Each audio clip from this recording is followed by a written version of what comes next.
crew, prepare cabin for arrival. Thank you.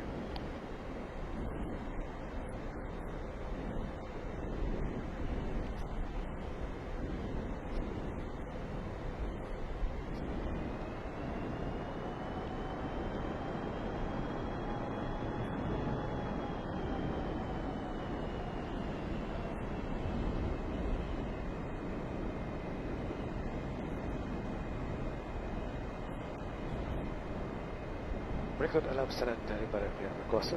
Pengambilan jam jari ambil metrik akan diambil semasa pemeriksaan imigresen bagi semua pelawat asing. Ini adalah pengumuman penting. Malaysia memperkuasakan undang-undang anti data, perdagangan manusia dan penyelundupan migran yang amat ketat. Jika disampai kesalahan, anda boleh dikenakan hukuman yang paling berat. Terima kasih. Ladies and gentlemen, as a final preparation for landing, please ensure your seats are in upright position and your chair tables and footrests are stowed. Kindly ensure your seat belts are securely fastened and visible to our cabin crew. If an emergency evacuation becomes necessary, leave all your personal belongings behind and proceed to the exit nearest to you. The lavatory may no longer be used at this time.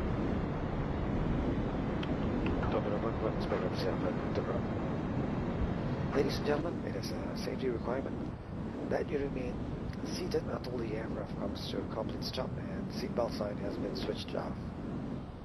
Do be careful whenever you're in the overhead compartment.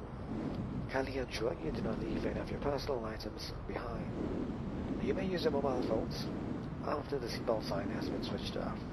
I'd like to thank you for choosing Malaysia Airlines, a member of One World Alliance. We hope to see you again soon. Thank you. Tuan-tuan dan puan-puan, kita telah mendarat di lapangan terbangsa bagi tujuan keselamatan. Anda dihendaki berada di tempat duduk sehingga syarat memasangkan tanda tidak dipadamkan dan pesawat berhenti sepenuhnya.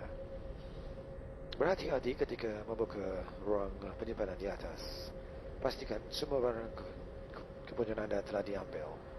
Anda dibenarkan memasang telefon bimbit selepas anda isyarat pasangkan tali tidak dipadamkan. Terima kasih kerana memilih Malaysia Airlines yang merupakan ahli One World. Semoga bertemu lagi dalam penerbangan yang akan datang. Kepada penumpang yang akan meneruskan perjalanan ke destinasi yang seterusnya, anda dihendaki berada di pintu berlepas 30 minit sebelum waktu perlepasan. Terima kasih. Cabin crew, Islam, all those interested. It's 9 Whiskey Lima, speed 160 knots, maintain to 5 Dini. 1625 Emirates 9 Whiskey Lima. 178, turn left heading 2, 905, when localizer established, 27 left, descend with a glide path. Left heading 2, 905, when localizer established, 27 left, descend with a glide path. Turn right heading 180 degrees.